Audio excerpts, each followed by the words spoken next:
Hey everyone, thank you so much for joining the Behind Company Lines podcast. Today we have Nima Olumi, CEO of Lightyear Strategies, a public relations and technology company simplifying the process of digital branding. Nima, thank you so much for joining the show. I'm excited to chat with you about the different kind of strategy that we chatted before the show around how you deploy kind of public relations and maybe even some things that companies are doing well and something that they can improve upon. I think we all think about brand in a specific way, but how you deploy it is so unique and so specific. I feel like to the types of companies. But before we get into all that good stuff, what were you doing before you started Lightyear Strategies?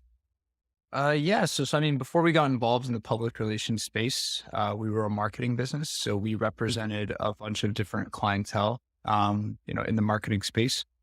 We did everything for them from lead generation to search engine optimization to designing advertisements. And we pretty much had like the entrepreneurial curse of like trying to do too many things. We're trying to wear a lot of different hats.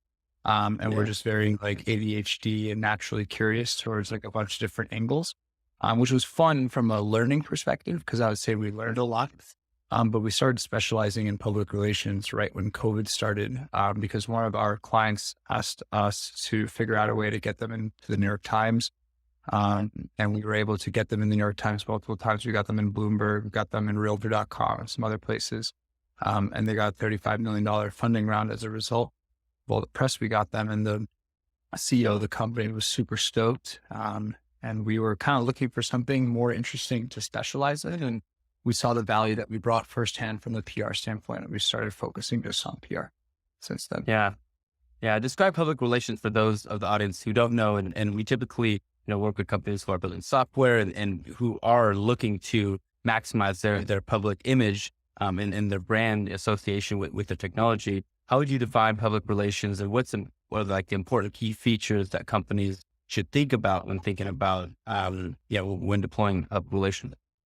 Yeah, I think a lot of things, like there's a lot of misconceptions that I've started with public relations. One of them being that it's always about like cleaning up messes, so when people ask me what I do with PR, they're always thinking that I'm like cleaning up some disaster, like, that some big company had or something. And I mean, we could do that. I mean, don't get me wrong, but that's not really the focus of the work we do. We typically put brands on a pedestal, and we'll promote them to a lot of different media outlets. Public relations to me means the process of getting people written about in a newspaper. We don't really work with like influencers on social media and stuff. We really work with like, pen and paper, print journalism, and obviously some of the, more reputable outlets that are, exclusively online as well. But it's a cool process. I think I really enjoy it because I feel like we get to network ourselves with some of the world's most renowned journalists and also some of the world's most renowned, company owners. Get to really know their brands at a deep and very personal level, and then figure out how to communicate their messages in a very concise way that represents their best interests. Yeah. When you go through the process of representing a brand, what's the discovery process look like? What are you trying to learn about their product? What are you trying to learn about their organization? How do you define what you want to highlight when you do take them on and start to promote their business and put their brand on a pedestal? Yeah, well, I think, what a lot of public relations companies mess up on is like they try to do too much. They try to say like way too much information. Because of our marketing background, we are very good at having a concise message that's very simple to the point and has a lot of the most interesting information right at the front. I always ask companies to tell me and communicate very effectively, like what they do, how they make money, who are their ideal clients, what are the most interesting, stories, within their industry. If they can send me, marketing materials like their pitch deck, like PDFs that they have, in-house, communicate to us what topics we should focus on, what topics we should avoid. And then it's our job essentially to go out there and review over 500 queries a day that we get from reporters asking us questions, to take a lot of information and do like an email marketing campaign, weekly where we market, interesting storylines that are newsworthy at that time to reporters in their target demographic. So if we were representing someone in cybersecurity, marketing, like, stuff about penetration testing and what are some of the interesting things that have come about in the world of cyber liability in the last like 7 days, to journalists who like write in that field. And then it's just about maximizing the relationships that you have with journalists, figuring out how to scalably organize the warm relationships that you have. And, Yeah. really just focus on bringing value, to journalists, helping them find data, helping them find quality information to bolster the articles that they're actively working on. Yeah. When should a company start thinking about PR and bringing on a firm like yourself? I mean, it totally depends. We typically work with like larger enterprises who have usually some sort of established funding. Those are the people I would say like, typically can afford public relations. We are a luxury service. We start at $8,000 a month. So we're definitely not cheap, to work with, but we are very good at what we do. Um, you know, so I would say if people are chasing a funding round, if they're very confident, in their product, in the long-term viability of it, once they've really gone and seen like there's a market fit for what they're doing, and they've seen that response from the market and you're really trying to scale, I think it's important to have a really quality public relations, presence. And I mean, what we do is it's not just like a YouTube ad or an Instagram ad or something. Like we are getting you people written about, in really high quality periodicals. And then you can share those, links and, those sources and put on your site that you've been featured in these main places. And if you it can be the difference of someone's going to give you a $2 million contract, and not, if you've been put in places that, are reputable, because A players want to work with A players. And these big companies,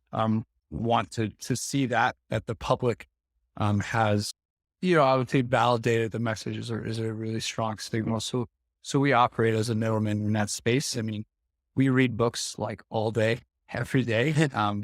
It just makes us better writers, and we know how to make the people that we represent, more intriguing to reporters. Yeah. What would you say? And you mentioned some things that PR companies don't typically do well by, maybe focusing on too many different points, but what are some ways companies may, not be focusing on in terms of building their brand or building some kind of general focus or trust or relationship or prestige? Where are companies missing that you've seen, in a lot of ways and in that, in not getting their message across? I think one is like not putting it in front of the right audience, is one thing. Another unspoken rule of PR is you should never pitch yourself to a reporter. So like I've been in many periodicals and stuff, like I've been in Forbes, I've been in CNN, I've been in New York Times and stuff, but none of those times did I personally pitch myself to that reporter. I might've seen the query for it, but I sent it to someone on our team and they pitched me for it. So that's a big rule. Never, ever, if you're a company, try to pitch yourself to reporters. You always need a third party to do it. Ideally, someone outside of your organization. But if you're doing it inside your organization, then definitely not yourself. For that, because, if you think about it, like it just like, it's more credible that third party is pitching someone to a reporter than they don't at least seem biased, even though they are. Which is an unspoken rule in the industry. That's so fascinating. Is it, and it seems like there's like a lot of psychology around just like having somebody vouch for you in a way. Is that kind of where that mentality comes from, or is it just how the industry does it? I couldn't tell you. I'll tell you just from trying it myself, pitching, myself, or if we had a client pitch themselves, you just don't get responses the same way as if you have a third party do it. And a lot of brands are going out there, and doing it. Another thing that I would say is like, for a brand, whether you're a 50-person company, a 30-person company, a 100-person company, it's not very efficient to do public relations in-house. The reason for that is, if you do PR, you need to know how to do it. There's like, people at public relations don't really share the information of how to do public relations effectively. It's a learning process and we're always growing, but there are a few different softwares and programs that we use, to do it more effectively. In order, like, for example, to get the 500 queries a day, we use a program called HARO, stands for Help a Reporter Out. We get 500 questions a day, and they're asking all of these different questions, and they're saying, hey, my name is John Roberts. I'm a reporter at, CNBC, and I'm writing an article about the FTX collapse and, crypto companies or Web3 companies can do in order to prevent this from happening, or what investors can look for. So, we represent a few people in the crypto space. When we see an article of that nature, we pitch them, right? But we represent a lot of people. So if I just represented one person, right, like going through a Haro feed would get pretty exhausting. I would be like, oh, I'm not always seeing queries that are relevant to what my person's doing or what my one company that I represent is doing. And you're probably not going to be really good at writing cheeky subject lines. Like we have an over 66% open rate on our subject lines off queries, which is asinine, but it's because of our marketing background. So a lot of people look at Haro, for example, and they're like, oh, like I don't get, enough stories on that are quality, or they look at it a few times and they don't see something that interests them. But, we get 500 queries a day. We actively go through those because we represent so many different people. It's more efficient, for us to specialize in that process and do it versus, a company of 50 people try to have their own like internal communications team, for a person that's likely not very skilled at the job. A lot of companies I've seen that have that process, just aren't getting any quality coverage. And they have a negative, taste in their mouth, from public relations, just because they feel like they haven't gotten anything really out of it. But I would say that person isn't trained or doesn't know how to do it really well. The people that are best at public relations are either working really high up at like $1 billion company running the comms efforts there, or they're working for a public relations industry, typically people who just do like internal comms and on a one person team at a company of 40 people, like just in my experience, aren't very effective. Yeah. It makes sense. In regards to kind of you building relationships with brands and just building, taking it a step back here, going off the technology bit, what are some ways, I guess, that you said Haro's is one technology that enabled you to kind of create a more efficient process around, promoting a company and kind of creating a web of association between the company that you have and addressing a lot of queries. What are some other ways that, you use technology to, I guess, kind of comparably engage in better PR or create better strategy for other companies or your clients that you have? Yeah, that's a great question, Julian. And it kind of segues us to our technology aspects. So we've taken all the retainer money that companies have given us, have been kind enough to give us for, quality representation. We poured it into hiring the best software developers that we can find. And we've built software as a service, particularly for the public relations industry, to help other public relations companies to do their jobs more efficiently and effectively in order to drive more earned media placements for the clients that they respectively represent. The reason for that is when we entered the space, I had a lot of pressure on me to drive press for people. Like people were like, get me in the New York Times or the Wall Street Journal or Inc. or whatever, or else, so I'm like, all right, I'm going to go figure it out. I tried everything. I researched every tool. Like I wrote every best email. I'm very motivated in that sense. And I was shocked by the lack of quality software applications in this space. And it became evident that the reason for it is because software developers don't understand public relations, and public relations people don't understand software development. So we built our own SaaS tech for other public relations companies to be able to use in order to track journalists more effectively, research all of the queries that have ever come out in order to come up with more creative headlines, get links and article titles, from the, top, top 50 outlets in the world, sorted by industry for them daily. We created an email validator, which helps public relations people upload like a list of, journalist prospects that they have, and send a clean list so that it eliminates like any sort of bounce rate and ensures that your emails won't go to spam.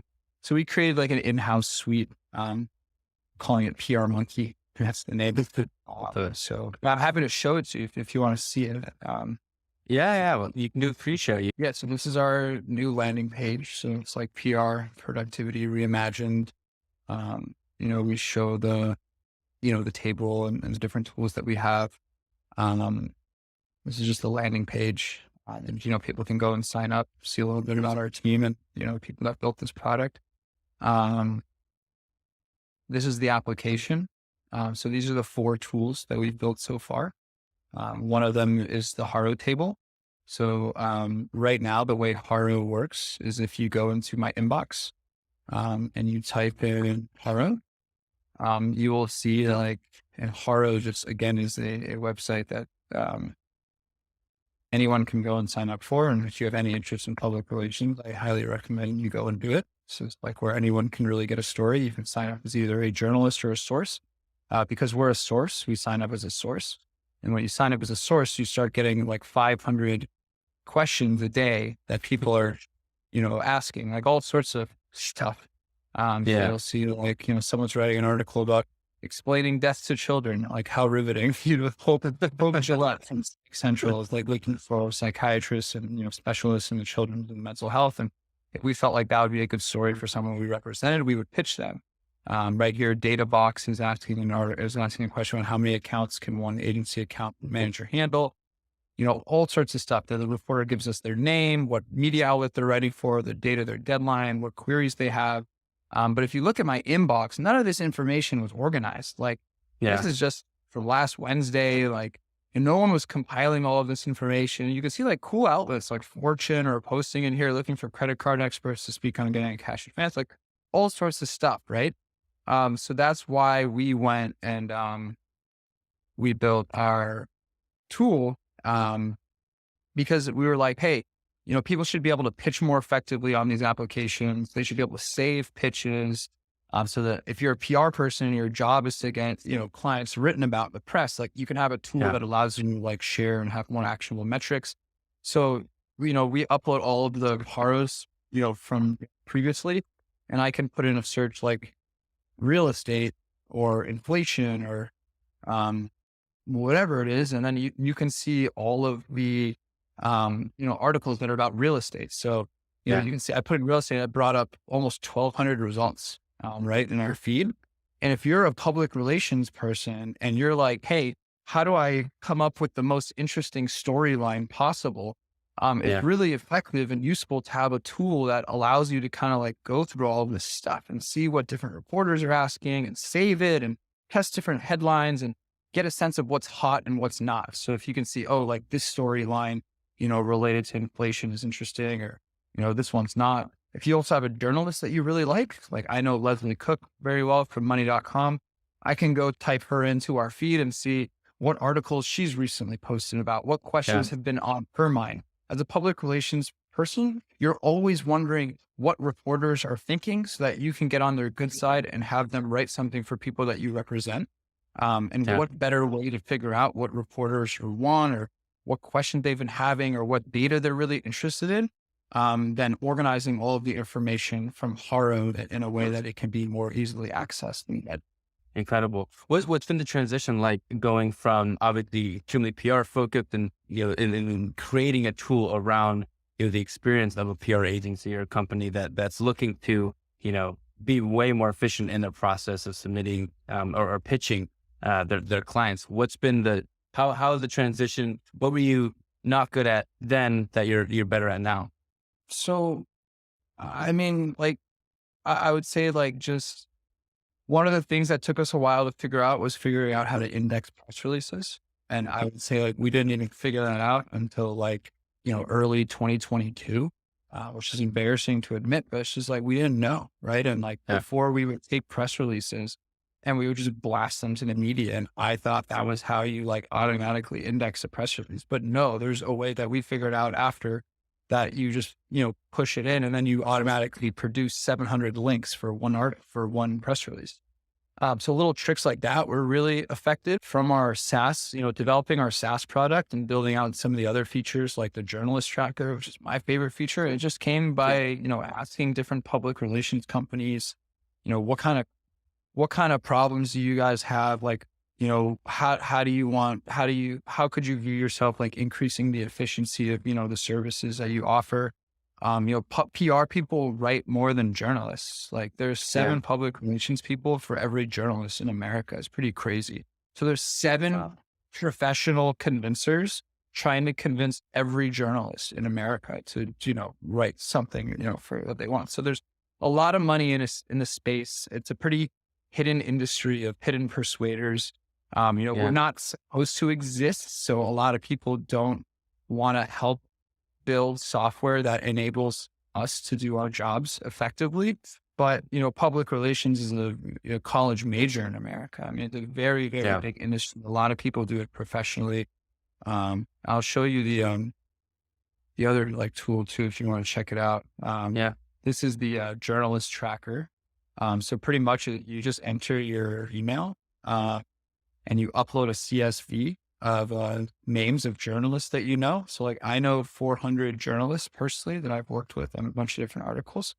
I enter my lists of 400 journalists that I know. And then what we want to do is enable with this, the journalist tracker, to enable public relations people to utilize the warm relationships that they have more effectively throughout the journalist community. So if you know a journalist personally, it's much easier for you to convince them to write on a topic that interests you, depending on the people that you're representing. So the way this tool works is like I upload 400 of the journalists that I know.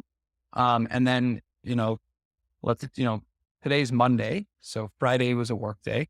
Of the 400 journalists that I know, let's say 82 of them wrote an article that was submitted on Friday. Monday morning, I get an email that's like, "Hey, Nima, good morning. Of the 400 journalists, 82 of them wrote an article.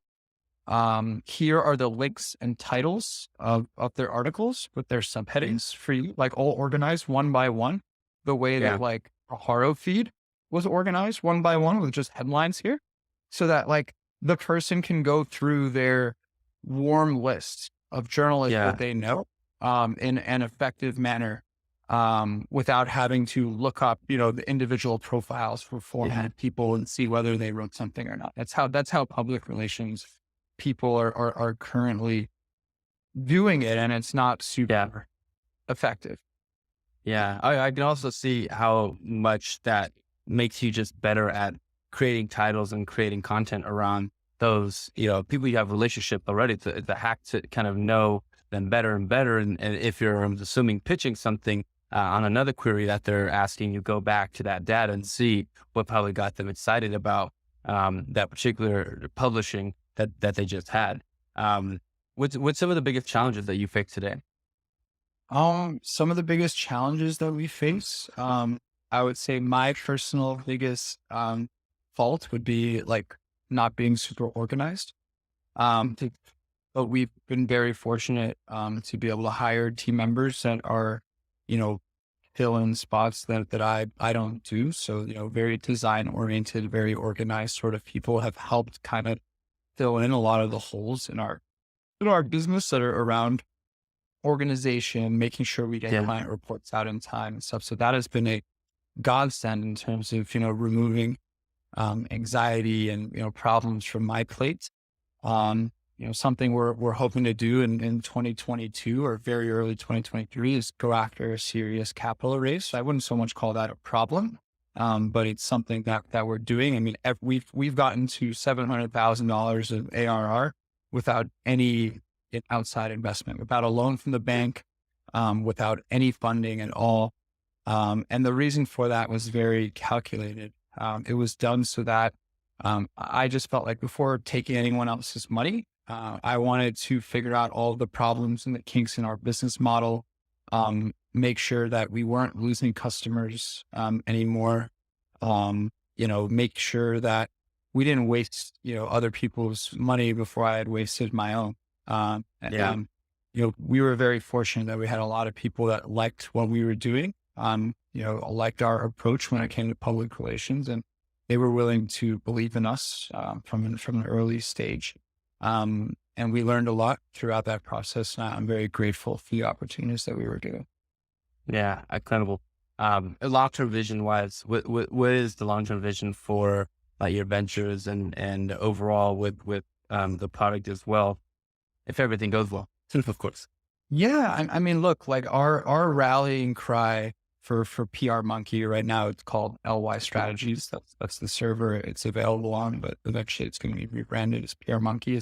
is to build the best public relations tech stack in the entire industry. Cision is a $2.5 billion company, and they have a basic SQL database with some people's freaking contact information that they sell for like $8,000 a year. So, like I really love building software. I have a background in software development. I've taken about 240 hours of software development courses.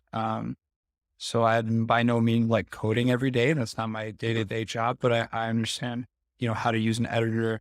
I have a background in front-end development and some in Python, which has been very useful to figuring out how to build, applications that are like able to be built, like knowing the difference of what's possible and what's not. But the goal is just to, get a funding round, which will allow us to scale more. I mean, we're very cash flow positive, and we're taking the risks immediately because we're confident in what we're building.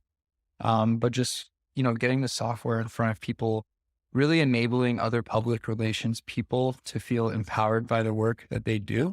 I think is really important to me. When we get an email as a public relations person, when we get an email back from a reporter and they say they want to interview our client, it's like sweet serotonin, in our brains, because that's like anxiety relief. Like as a PR person, you don't know what reporters are going to want 1 week from now. You can have guesses and like inclinations and stuff, but you can't know for sure. So, like today we got our clients written about in Forbes and Washington Examiner, Bloomberg, and what was the other one? Washington Examiner, Bloomberg, and Forbes. And, like when we get those article placements for people, it's just like, it just relieves anxiety because people are like, oh, Nima, you guys are doing a good job. Right. And it's like, sometimes we have a bad couple of days, sometimes we have a bad week. And, all you can control as a public relations person is the storyline, the quality of your warm relationships, and, putting it out in front of the right people with the right copy, with the best storyline possible. I mean, the number one things that journalists say that they look for is the storyline. So our software enables other PR people to come up with better, more high quality storylines that will not only save their lives and make them feel better, but it will contribute to creating more quality journalism for the world. And that's something that I'm very passionate about. I love that. I always like to ask this question, but you particularly, since you said you read every day and you're always diving into books, what books or people have influenced you the most, whether it was early or even currently now in your career? I think the best book everybody should read if they want to, get involved in entrepreneurship and stuff like that. The number one book is The Wealth of Nations by Adam Smith. Anyone who hasn't read that book, definitely go out there and get it. I'm a big fan of like reading philosophy and economics, but Wealth of Nations by Adam Smith is a whole book about how to print money for yourself. So if you don't go read that, you're just losing out. That's one I would recommend. I really like this guy, Christopher Locke. Reading his book right now. I don't know if you heard of him, but he died. But he has a few books I recommend called The Culture of Narcissism. This one's pretty good too. It's a little long, but it's called The True and Only Heaven. And then one called The Revolt of the Elites. And then I really like anything by Ray Dalio. So I think his like economic analysis, it's just spot on. He's the CEO of Bridgewater. He's written Principles, of course, and also The Changing World Order. And then anything by Yuval Noah Harari. Probably said his name wrong, but he wrote Sapiens, he wrote Homo Deus, and 21 Questions for the 21st Century. I think he's a phenomenal writer. I just think books are books just have a lot of really cool hidden secrets, in them. And if you want to figure out, things that are useful to you, you should stick your face in the mud and read as much as you can. I love that. I always like to ask this question, and use this sparingly, but is there anything I didn't ask you that I should have? No, I don't think so. I hope, what we shared was useful, to general audiences.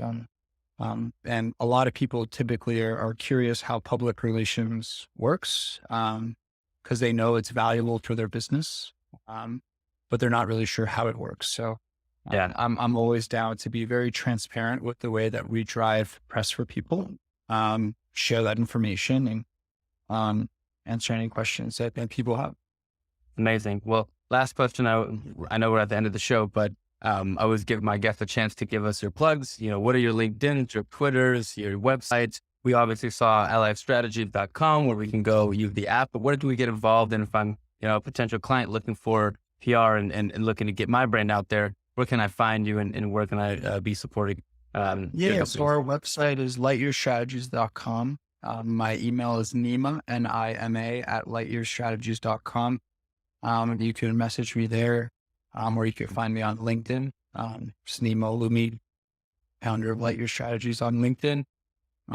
You can hit up our sales team, which consists of Madeline and Moritz, or you can hit me up, and we'd be happy to give you a demo and give our recommendations on how we can increase quality media placements for people's business. Cool. Well, Nima, thank you so much for not only sharing your expertise and your journey in public relations, but how you're looking to enable other companies to, be more efficient, be better, and even scalable at creating better content for all of us, the audience, to read and be a part of. And I hope you enjoyed yourself. And thank you again for joining the show. Of course. Thank you. Of course.